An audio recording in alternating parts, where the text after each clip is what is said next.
Hola amigos, ¿cómo están?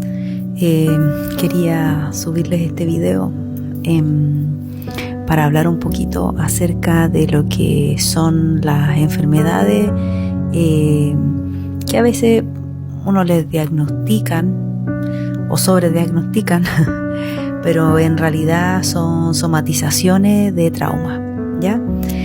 En esta oportunidad no voy a sacar la pizarrita porque quería aprovechar este ratito de explicarles esto, porque hace unos días atrás que quedé al pendiente de hacer este video y no había tenido tiempo. Entonces ahora, aprovechando que mis niñas se durmieron y todo, dije ya, voy a aprovechar de hacer el videito. Y ahí sí, porque tenía un filtro como raro. Mira, he visto que muchas personas dicen que hablan acerca de las enfermedades mentales, de los dolores que se llevan en el cuerpo con enfermedades autoinmunes, con problemas que a veces ni siquiera saben de dónde viene, solamente está somatizando. Somatizar es el proceso en que la persona lo que está sintiendo, todo lo que tiene adentro, lo empieza a expresar en su cuerpo, ¿ya? Y justamente de eso les quería hablar un poquito. Dentro de lo que es la teoría de trauma, existe lo que se llama como el trauma, digámoslo entre comillas, simple, y está el trauma complejo.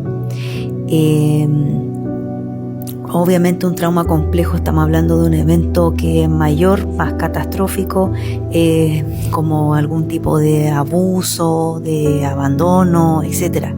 Pero hay situaciones que también generan trauma y que pueden ser eventos tan simples como, por ejemplo, que cuando eras niño te cambiaste de casa a otro barrio y eso te genera un trauma, ¿te fijas? O tenías un juguete que era de apego emocional y te lo botaron a la basura y eso te genera un trauma.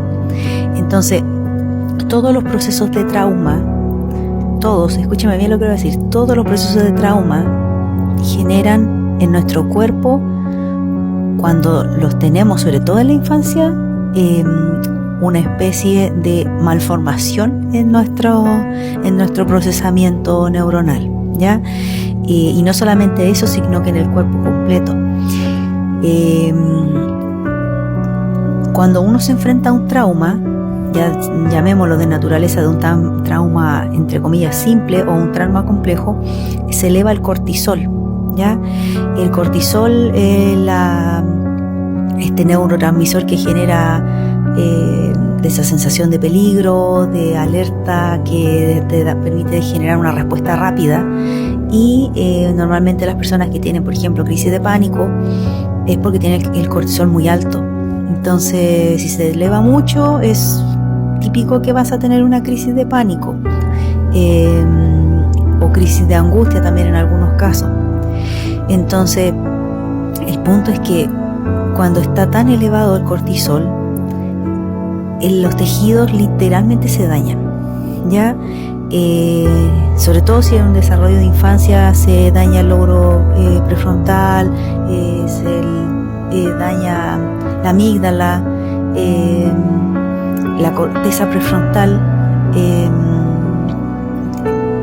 todo lo que tiene que ver, hacer relación con el procesamiento del cerebro, que básicamente es todo, de alguna u otra manera se ven afectados, porque el cortisol alto literalmente destruye tejidos. Entonces es como que por un lado es bueno porque te sirve para arrancar, para tomar decisiones rápidas. Es como, imagínate que un soldado que está en la guerra, que si no tiene el cortisol arriba se muere.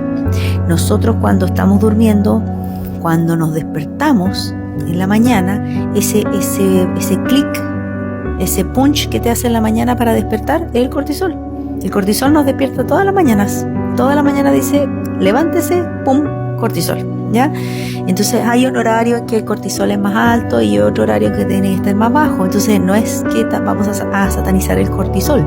Tiene su función dentro del cuerpo, pero el tema es que un trauma genera que este cortisol se nos dispare, y el cortisol elevado prolongado genera destrucción de tejidos, ¿ya?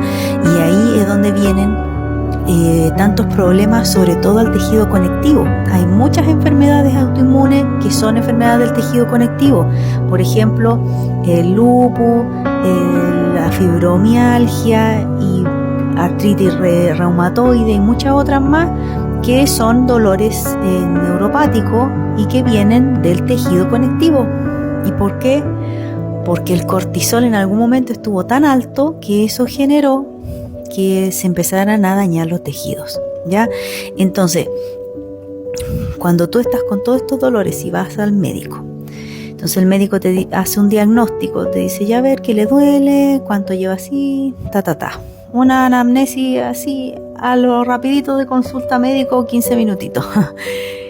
Y después te dicen, ya, tiene que ir a comprarse tal medicamento, a dar tratamiento y ya.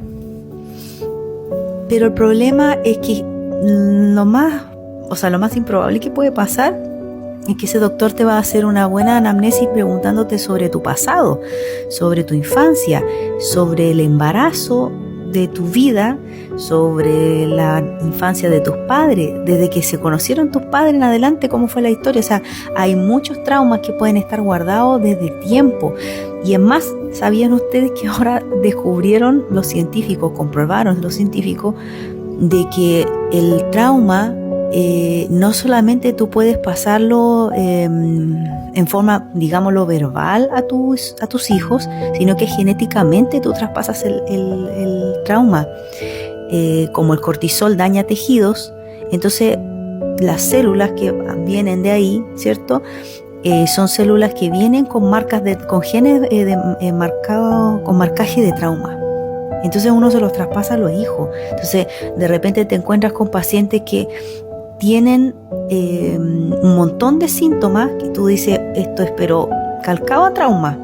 Aquí grita trauma por doquier. Pero resulta que la persona no encuentra ningún evento traumático. Entonces ahí la anamnesis se tiene que ir para atrás. Se tiene que revisar desde los padres. Le pasó algo a ellos y quizás puede que haya sido en la infancia de ellos. Y ahí es donde vienen este tipo de terapias que algunos que hablan de las constelaciones familiares y todo eso, porque claro, ellos lo ven como una parte tipo como más espiritual o algo así, pero es que literalmente, genéticamente se traspasa el trauma. Quizás no la experiencia como que se te traspase como un Bluetooth de experiencia, no, pero sí físicamente los marcajes físicos sí se pasan. Entonces tú vas a desarrollar a lo mejor fibromialgia, o vas a desarrollar un lupus, o vas a desarrollar, no sé, una gastritis o un reflujo esofágico nervioso. ¿Por qué? Porque tu abuela, tu mamá tenía. En mi caso, por ejemplo, el reflujo esofágico y la gastritis y alergia alimentaria las tenía mi abuela. ¿Y por qué? Porque mi abuela tuvo una crianza súper horriblemente difícil. Entonces ella me traspasó esos genes, ¿entiendes? Y que, claro, en mi caso se expresaron porque yo también tuve una situación muy de infancia complicada y todo, entonces también me pasó lo mismo, también he somatizado diferentes enfermedades, etcétera. Entonces, ¿a qué es lo que voy yo con esto? Porque el conocimiento sin aplicación no nos sirve de nada, ¿ya? El punto es que cuando a ti te den tu diagnóstico y si a ti te dicen, ¿usted tiene depresión? No, usted no tiene depresión. Su depresión es un síntoma de lo que usted tiene. Usted tiene un trauma que está somatizando una depresión. Entonces, ¿qué tiene que tratar? ¿La depresión o el trauma? Usted se va al origen, usted trata el trauma. Si usted le dice, sabe que usted tiene fibromialgia, obviamente le van a dar medicamentos para aguantar el dolor y todo, pero la fibromialgia no es su enfermedad. La fibromialgia es un síntoma de su trauma que está somatizando. ¿Me entiende? Entonces ahí es la diferencia. Entonces ahora, cuando revisemos nuestra salud integral, tenemos que ver cómo estamos en el tema de las enfermedades, qué estamos somatizando y qué trauma está revelando eso. Si es un trauma simple, se puede trabajar más fácil. Si es un trauma complejo, hay que trabajarlo a nivel de subconsciente, pero hay que trabajarlo. Y listo, eso es todo. Solamente trabajar esos traumas. ¿Ya? Así que espero que les pueda servir un poquito la información para que traten ahí de pensar de dónde vienen estos traumas que estoy somatizando hoy en día, ¿ya?